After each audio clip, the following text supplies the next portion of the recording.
Ooh, that looks tasty.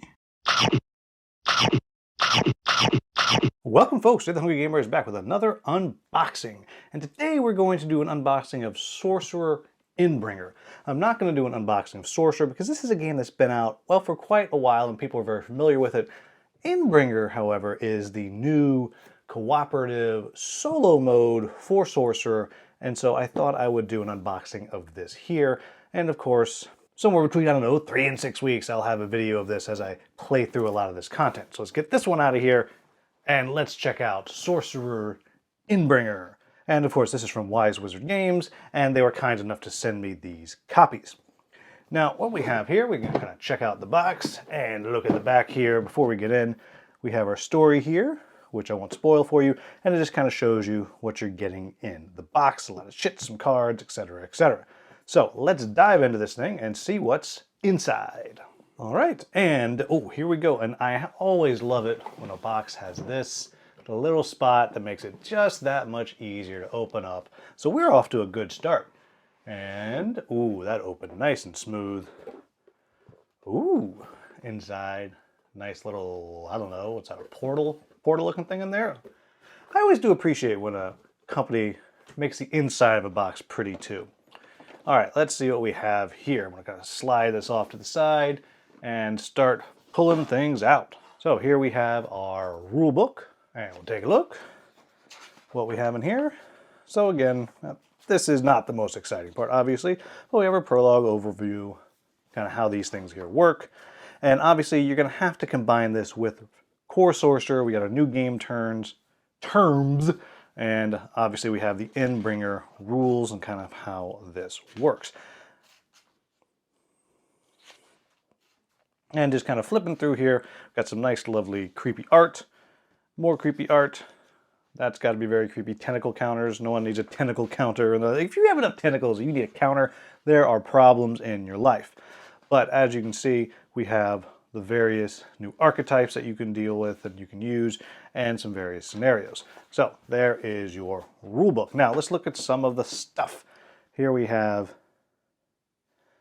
new little dividers for your game there, and all your cards, and of course these are just little cardboard bits, but they're nice and chunky. Got some nice art on there. Pretty easy to read, well, except for this one here. This one's a little hard to read.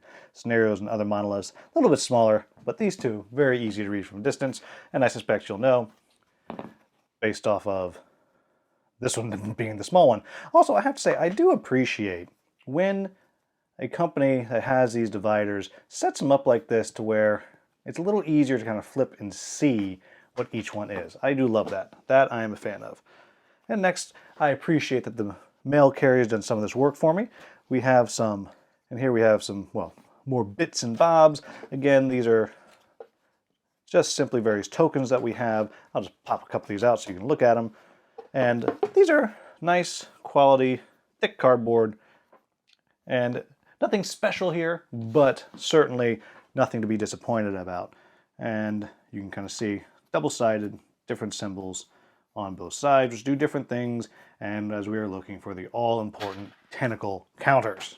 Now here's the fun part. Here are some of the bad guys that you get to fight. I don't recall giving them permission to use my likeness here, but that's kind of the way it goes. And boom, there's another one.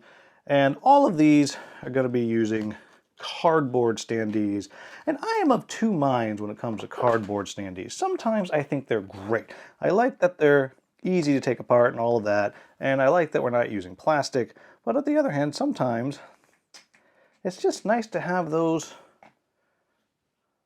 plastic ones that you know aren't going to come apart. But that said, that stands up pretty well. So I guess I need to take that back. These seem pretty good. And again, I do want to pause. I do like the art on these guys. I mean, they're very creepy, but I guess that's kind of the point, right? It's called Endbringer. It should be creepy. Now, just real quickly, let's look at kind of the inside of the insert here, kind of see what we have here and what we have going on. Obviously, we have things divided out for, well, all the various tokens you have, and I do appreciate when they have a specific space for specific tiles and tokens. Don't know what's going to go in all of these, but here we have all of the other things. Ooh, there's something already in this. Oh, how'd that? Oh, this must be the one that... That's very cool. So this clearly was the one that fell out and managed to make its way into this little cloth bag. Love that. Moving this back out of the way. Oh, I'm bringing it back. I'm bringing it back. Because I appreciate this too. That is a very specific spot for this beefy... Well, that's a really beefy counter. And I really appreciate that what this one here does is something that so often these things don't do when you put them together yourself, is they get really loose. But this is really, that's really good. That's really good. I like that. All right, now moving this back out of the way. All right, so first we have, I believe, yes, these look like the scenarios to me. I'll pop them open. I don't want to spoil too much, but let's see what they look like. Here we have... It looks like we have, different scenarios. Now you have to keep in mind, I have not played this game. I got a brief demo of it at Gen Con, so I'm a little bit fumbling in the dark right here. What we have is preparing a dark ritual, and we have the different rounds, or what's going to happen, and what the lose condition is. Obviously these are scenarios. It looks like the same on both sides. We have the nemesis is what's happening, is leading an invasion. Again, how many rounds do we lose? And you can see each of the different games is a different length. So this one here, the Awakening the Scion, all we have to do is survive 3 rounds, whereas over here, Arming the Horde, if we don't stop it, we're going to lose. And you can see there's a whole, ooh, wow, ooh, that's cool. So as I'm kind of flipping through here, yeah, I like I'm digging the art. It looks like the stuff's the same on both sides, but we have a bunch of different scenarios here to deal with and play with. Then we have all the new cards here. And we'll kind of flip through some of these real quick. All right, so first we'll jump into this deck here, and it looks like pretty much,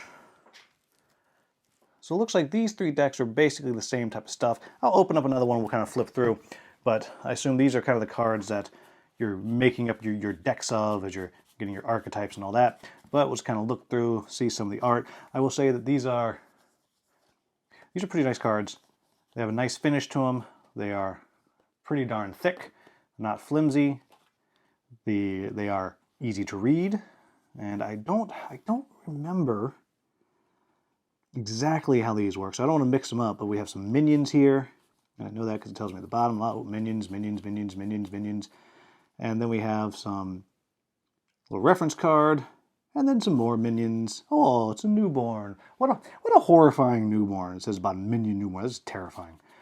And more minions. Lots of minions. These are all very creepy. Oh, there we go. Hellflame Warden. We're getting a little bigger. Oh, wow. We get a lot bigger, don't we? And, oh, even bigger. Lord of the Slaughter.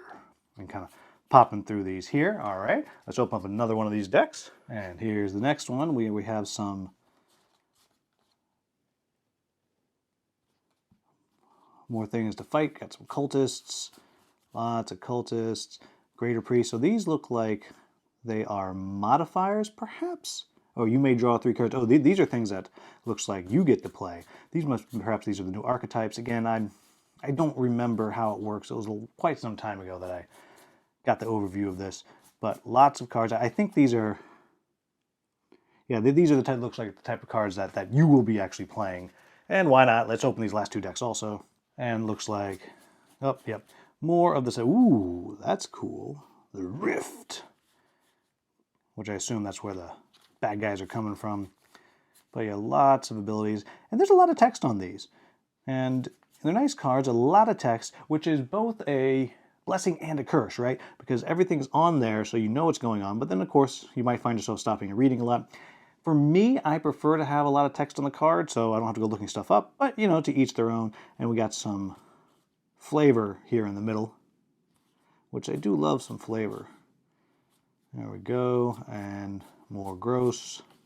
Okay, and here we have our last one. All right, so we have some new kinds of cards here. Obviously, these are all these kind of monolith cards. I'll do those in a sec. And here. All right, and here looks like we have, yeah, some more bag. Oh, the double-sided. The Plague Rats here look like they're double-sided little suckers. Just kind of go through. Oh, these all Plague Rats? No, just all of these guys are plague rats here. Then we have these others over here, which is, yeah, it looks like it's a rat party. Ew. Huh. Pied Piper. See, now that's funny. It's a rat doing the Pied Piping. Very clever and gross. And this other set here, so kind of flipping through here, and these look a little bit like events. No effect. Yeah, these are events of various kinds. Yeah, all of these.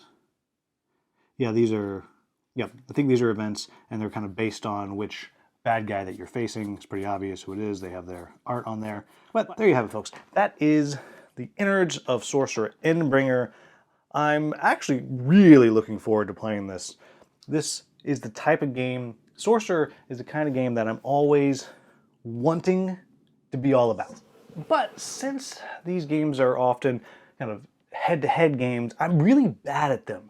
But I do love this kind of game when you're managing your deck and you're doing like a co-op boss battle fight. That kind of game I tend to really, really like. So I'm very excited about this, and I'm going to dive in the next couple weeks. And like I said, sometimes in 3 weeks, 6 weeks, somewhere around there, I will have a review of Sorcerer Endbringer. So there you have it, folks. As always, if you found this video useful, please like, subscribe, share, maybe become a channel member. As always, thank you so much for watching. Have a wonderful, wonderful day.